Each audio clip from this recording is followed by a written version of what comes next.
Hello, everyone, and thank you for joining us today for another episode of the LaunchLab, where we will be learning, adapting, and becoming together.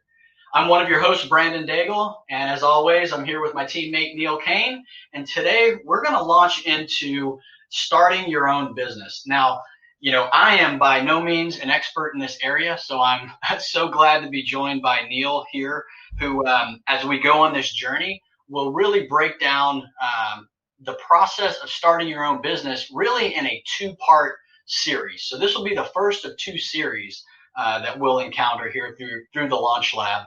And Neil, really glad that you're going to talk through this. I'm excited to learn from you on what you're going to show. I know the presentation is going to be both for our audio and audio visual learners. So I will try to do my best to not completely interrupt you, but at least maybe fill in some of the gaps for our audio only listeners as we kind of go through this. So Neil, I'll pass it over to you to just kind of get this thing kicked off. Thank you, Brandon. I love talking about this stuff. I've started quite a few businesses, and a lot of what I'm going to share is information that's obvious to people who've done this before, but a lot of it is also kind of comes from the school of hard knocks, things that I've learned the hard way. As you mentioned, we're recording both audio and video, and so I do have some slides, but for those listening only through audio, you can go to illinoispartners.com. That's illinoispartners.com. That's my personal website. And on the resources tab there, you can download the slides. So hopefully this will be intelligible if you don't have the slides in front of you, but if you want a companion or a reference, it's all there written down as well. So with that, let me share my screen and we will get started. There you can also see the URL, illinoispartners.com. So my goal today is actually not to talk yet. In part 2, we'll talk about a lot of the mechanics of starting a business, legal questions, accounting questions, tax questions, etc. We'll get to that. But the first step, especially for young entrepreneurs, is really to address the question of what is your motivation for wanting to start a business? Can you identify and articulate your passion? And do you have the commitment to go through the incredible effort that it is going to take to actually launch and build a successful business? So my goal today is to force you to ask yourself the difficult questions that will help you to decide whether or not you're prepared to start a business. There's a little bit about my background here on the next slide, but I won't spend any time on that. Now, being an entrepreneur, and the way we teach it at the university, by the way, it's a cross-disciplinary program. To be a successful entrepreneur, you need to know something about business, but you may also need to know something about technology, depending on the nature of your company. But obviously, a whole bunch of what we call cross-functional skills come into play. Things like teamwork, your ability to sell, your ability to persuade, your judgment, your courage, your personal integrity, your adaptability, etc. My intention here is to get everybody attuned to this question of, do I have what it takes? Maybe there's a military metaphor that you can kind of share with the audience here, but kind of like, are you mentally prepared for the task before you? Because if you're not, I would say just, don't bother, and don't go waste a lot of your own time and money launching a business because you're excited about the idea if you're really not prepared to make the personal commitment that's necessary. Yeah, I really like that. I like the attributes that you laid out. And I think there are a lot of similarities and parallels definitely within the military. And one of the things that comes to mind for me is this concept of fit. Is whatever I'm about to do the right thing that's going to fit, that's going to meet a need, that's going to make things more efficient, make the job maybe in some cases easier, and really bring something to fruition. So that I think would be the word that comes to mind for me. Well, what I would say is that building a business is unimaginably difficult. It's very taxing physically, it's taxing emotionally, it's taxing intellectually. And not a lot of people talk about this because we tend to only see, the amazing success stories of people who've gone on to become billionaires, but even they have had their dark days and their challenges. And The image that I have on the screen is a picture of a plate of ham and eggs. And if you're unfamiliar with the reference, we always say that when it comes to ham and eggs, the chicken was a participant, but the pig was really committed. And so you kind of need to make a decision whether or not you really want to be a pig. In fact, one of my blog posts is "Be a Pig," and that's meant to say you really got to be committed. There's no turning back, right? And one of the ways that I've learned, and all of the literature sort of supports this as well, of having the stamina and the determination to push yourself through the challenges is if you're really passionate about whatever it is that you're doing. And whether your motivation to start the business is to help people, is to solve a problem, is to right a social wrong, you really need that kind of passion in order to be able to summon the energy and the stamina that you're going to require. So the question that I ask people all the time is, what is your motivation? And this is my challenge today to our listeners. What is your motivation in wanting to start a business? If you're a young person, maybe it's just for the experience. Maybe you'll just learn something. And that was certainly true when I started my first business. Some people talk about wanting to make a lot of money. For others, it's to become famous. For others, it's to be in control or to have a lot of stature or prestige. I work a lot with technical co-founders, university professors, and inventors. And sometimes their motivation is they just want to see their invention, get out into the world. A lot of social entrepreneurs want to help humanity, want to feed the hungry, house the homeless, educate the illiterate, or whatever. A lot of people think that being an entrepreneur means you get to be your own boss and you don't have to take, any crap from anybody, which certainly is not true, but that is a motivator for some people as well. So the question or the principle that I lay out here is you got to know thyself, which comes from some Greek playwright from antiquity. But you really got to get in touch with your own motivation and your own reason for wanting to do this. So that's my challenge to all of the listeners today is before you go any further, take a deep breath and pause, really get in touch with your motivation. There's a lot of reasons why somebody may want to become an entrepreneur. Maybe it's to be self-reliant, control your own destiny, pursue your dream. Maybe it's make a lot of money, even though that's really not a very good reason. You can dress the way you want.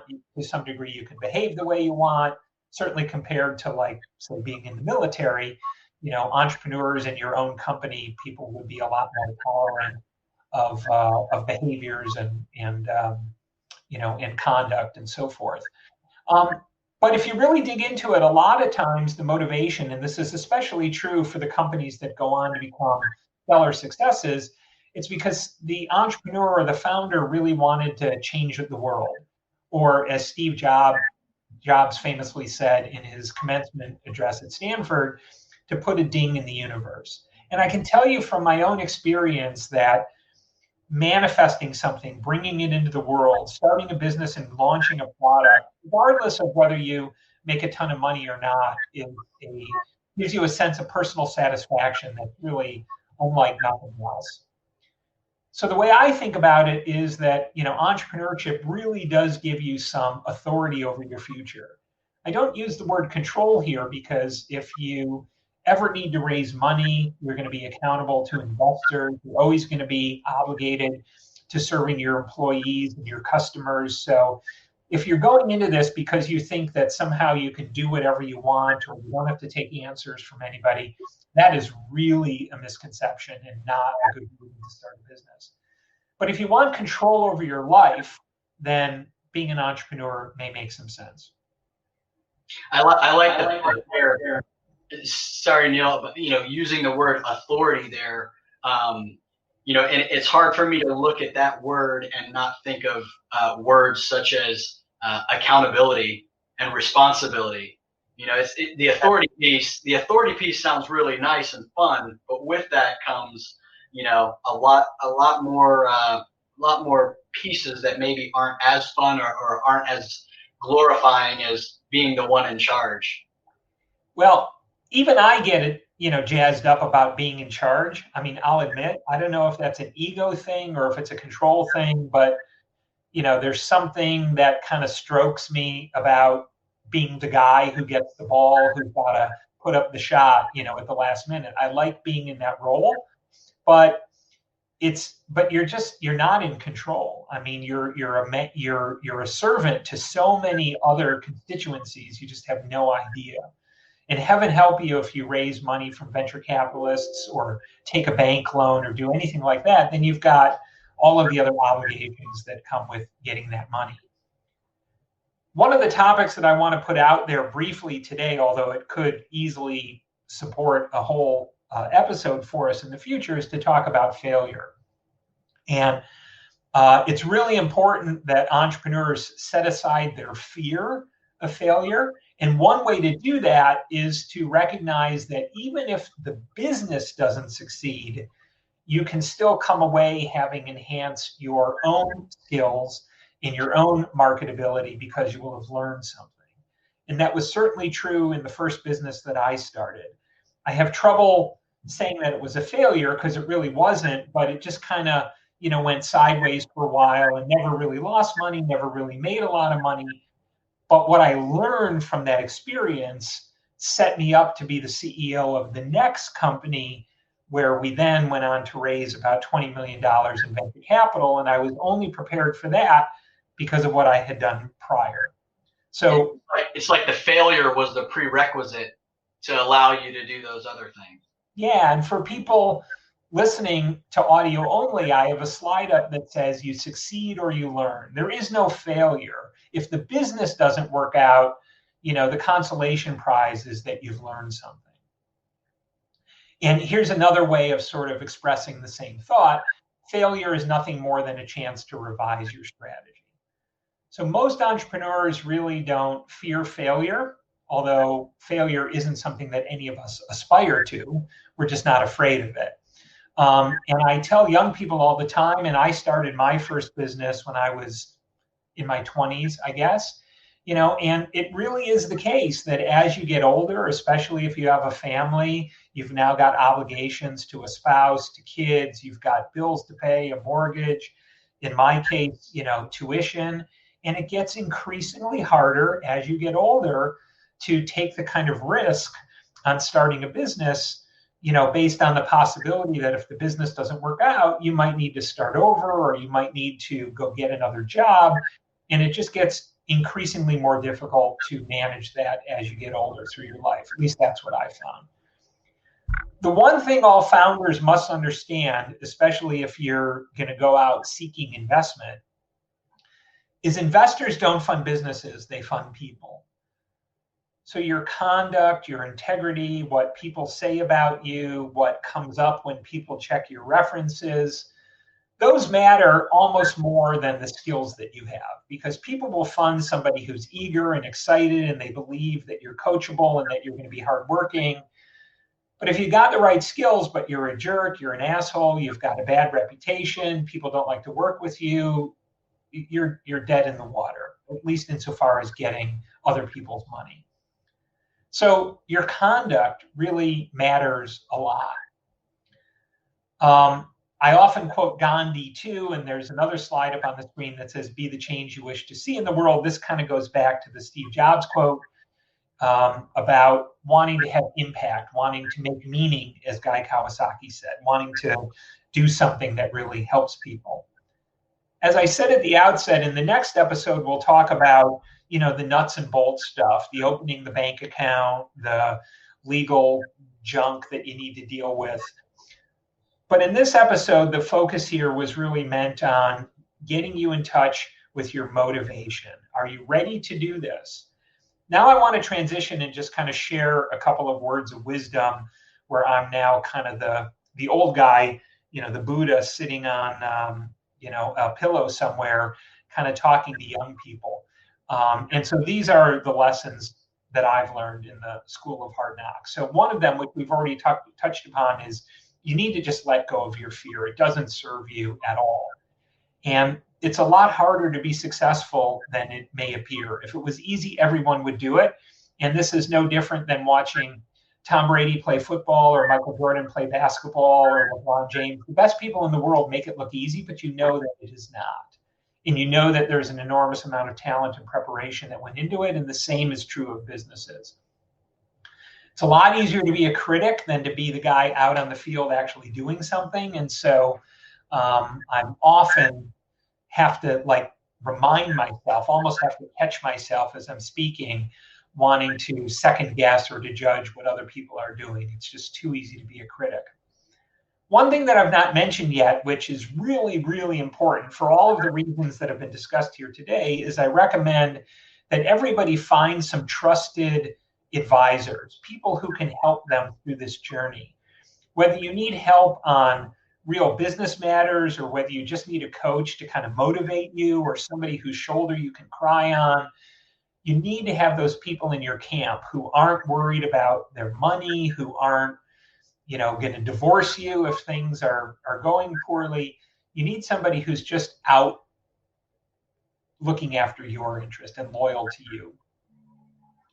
There are different ways to build a successful business. Some businesses are, all about getting big and huge and having the big IPO and making a ton of money. But, a lot of people build small businesses and they provide great incomes for themselves or for their family, or they provide, legacy businesses that they can hand down to their children.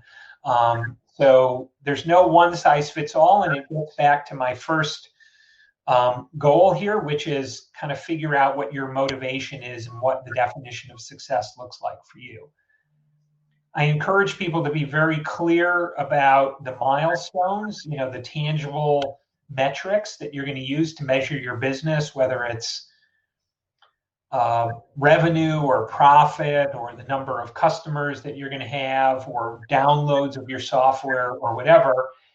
And the last point here is a topic for another time, but you really, really want to make sure that you understand your customers and your markets and their needs before diving into this. We've talked for the last, 20 minutes or so about being clear about your personal motivation, but you really want to make sure that you understand what's in it for your customers to give yourself the best chance of success of building a winning business.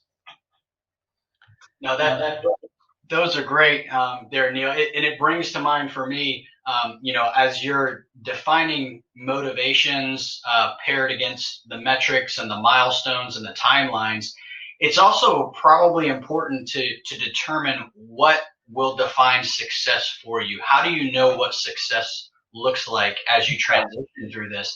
And, I used to have a little sign on my office at my last job where I wrote down the things that require zero talent. And a lot of those center around, your attitude, your preparation, being on time, listening, taking advice, being coachable, things along those lines that we can do as individuals. That kind of ties back to one of your earlier slides of knowing yourself, being self-aware, focusing on those things that you control, because there will be, from what it sounds like, lots of variables that will be well outside your span of control. You said the magic word, self-awareness. That's really what this is about. And I just say over and over again, you have no appreciation at how frequently that will come up in your self-dialogue unless you're prepared for it. I'll touch on one of the other things you said, kind of know why you're in it or what your definition of success is. The very first business that I started was making barbecue sauce. It was about as simple of a business as you could ever find. As I mentioned, I really learned a lot from the experience, but I knew that launching a barbecue sauce business wasn't going to make me a billionaire, and it wasn't the kind of company that I was going to go out and raise venture capital against. And I was the only person doing it. It was a company of one. But my vision at the time, now this was a while ago, but a very competitive, good income for somebody like me at that time was about $60,000 a year. That's what I could make in a really good job. And so my definition was, if I could own my own business, be my own boss, and make that income that was comparable to what I could do working for somebody else, that was a home run. If I made more money, great. But if I just got to sort of that point of parity, then I really would have had it all, so to speak. So that was what I was fixated on. And then once I knew how much income I needed, I was able to back calculate, well, what's my profit margin and what do my sales need to be? What level do I need to get the business to grow to in order to be able to have that level of income? But that's exactly how I kind of thought about it. And in that kind of business, my goal wasn't to become, Elon Musk or Jeff Bezos.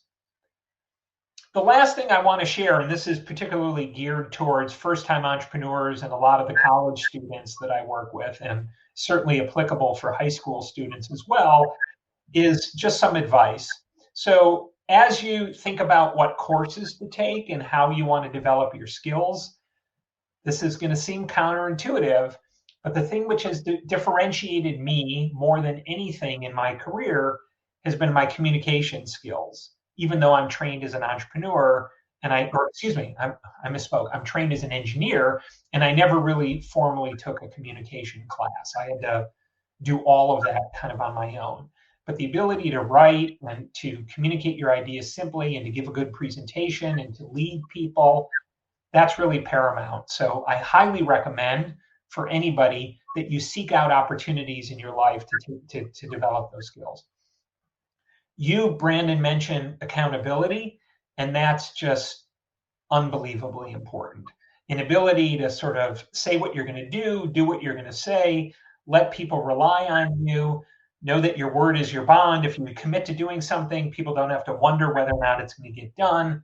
That is an unimaginably important qualification to have as a business owner.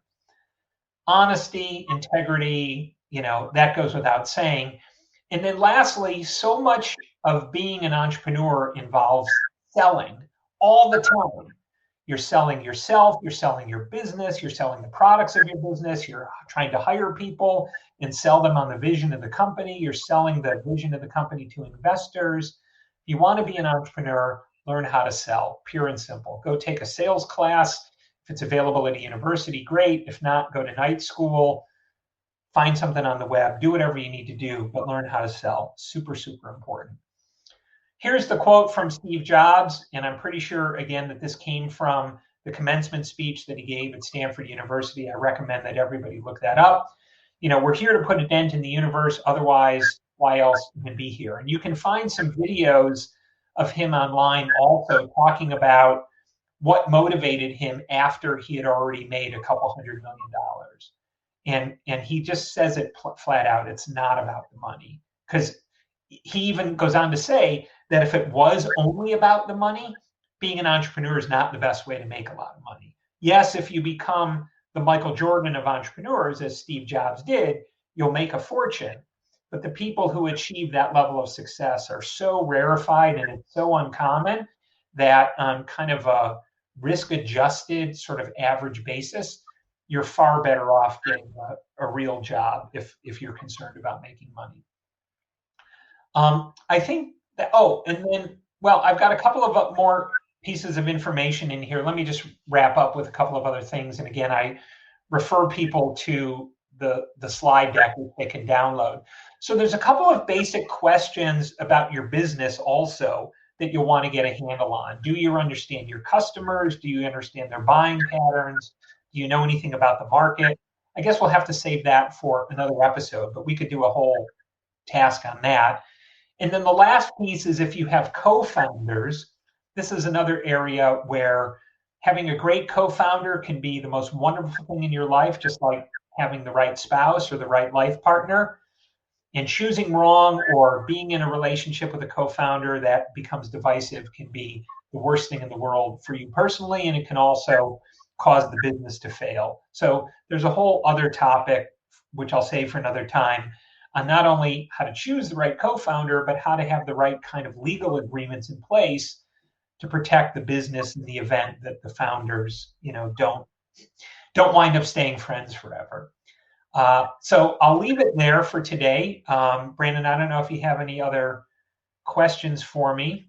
Yeah, Neil, something just kind of came to mind, and maybe just let me know if I'm understanding this correctly. But it seems like as you're going forward in this effort, to start or to start a new business that you would want to primarily focus on getting better before getting bigger. Am I correct in saying that up front? Yeah, I think an analogy that I might use is if you set a goal to like run a marathon or something like that, you would train to do it. And starting a business is as demanding as that, and you wouldn't just throw on your shoes without the proper training and conditioning and just go start running. You'd work your way up to it. You'd maybe get a coach, you'd take classes, you would build a schedule of training methodologies that you would adopt. And all I was hoping to do here today was help people get prepared mentally for what the journey will be like of actually launching a business. Got it. A marathon, not a sprint.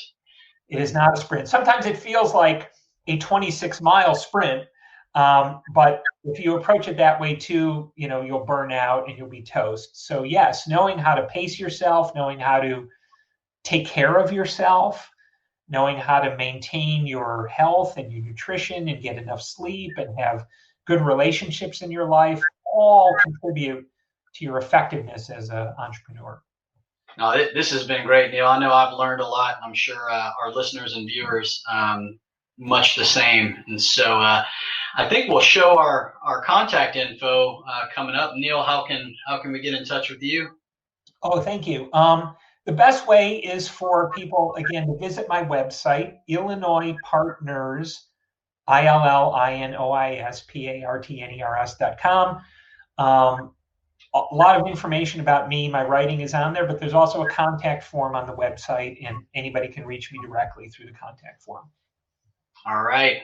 That's great. Well, thanks again, everyone, for joining this episode of the Launch Lab. Again, this is part one of at least a two-part series, and we'll continue exploring how to start your business, diving into more of the mechanical aspects in our next episode. So thanks again for joining, and we'll see you soon. Thank you.